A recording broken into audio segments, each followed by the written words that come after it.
So Brahmarishi homes ముందు నుంచే సక్సెస్ఫుల్గా రన్ అవుతుంది అండ్ ఆ సక్సెస్తోనే మీరు ఇప్పుడు ప్లాటింగ్లోకి కూడా ఎంటర్ అయ్యారు. సో బ్రహ్మరిషి హోమ్స్లో సరౌండింగ్స్లో ఎట్లాంటి అమ్యూనిటీస్ ఉన్నాయండి, అలాగే ఫెసిలిటీస్ గురించి కూడా కొంచెం చెప్పండి. సో ఇప్పుడు మనం ఈ లార్వెన్ గెలాక్సీ అనే ప్రాజెక్ట్ గురించి చూసుకున్నట్టే అండి, ఇది ఆల్రెడీ ఫుల్లీ డెవలప్ అయిన ఏరియా అండి. ఇప్పుడు నేను ఇందాక చెప్పినట్టు అమరావతి క్యాపిటల్ రీజన్ కూడా వెస్ట్ బైపాస్ తీసుకుని వెళ్ళిపోతే జస్ట్ మనకి ఈజీ యాక్సెసిబుల్, సిటీ నుండి ట్రాఫిక్ ఏం టచ్ చేయకుండా డైరెక్ట్గా యాక్సెస్ వెళ్ళిపోవచ్చు. అండ్ చుట్టుపక్కల మనకు చూస్తే ఈ వెంచర్ 6 acres ఉన్న ఈ వెంచర్ చూసుకుంటే 4 sides రోడ్స్ ఉన్నాయండి. అండ్ ఇంటర్నల్ రోడ్స్ కూడా మనం అన్నీ 30 feet రోడ్స్ వేస్తున్నామండి, చిన్న రోడ్స్ ఏమి ఇవ్వట్లేదు, అన్నీ 30 అడుగుల రోడ్లు ఇస్తున్నాము.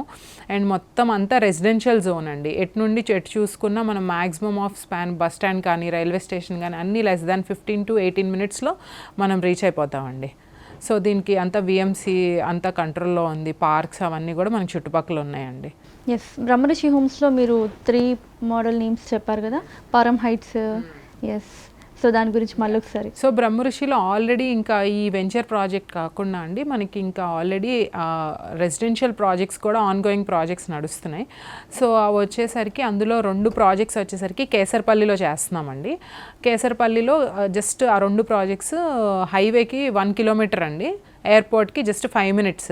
చాలా ఎయిర్పోర్ట్కి దగ్గరలో చాలా యాక్సెసిబుల్గా ఉండే 2 ప్రైమ్ లొకేషన్స్ అండి ఇవి.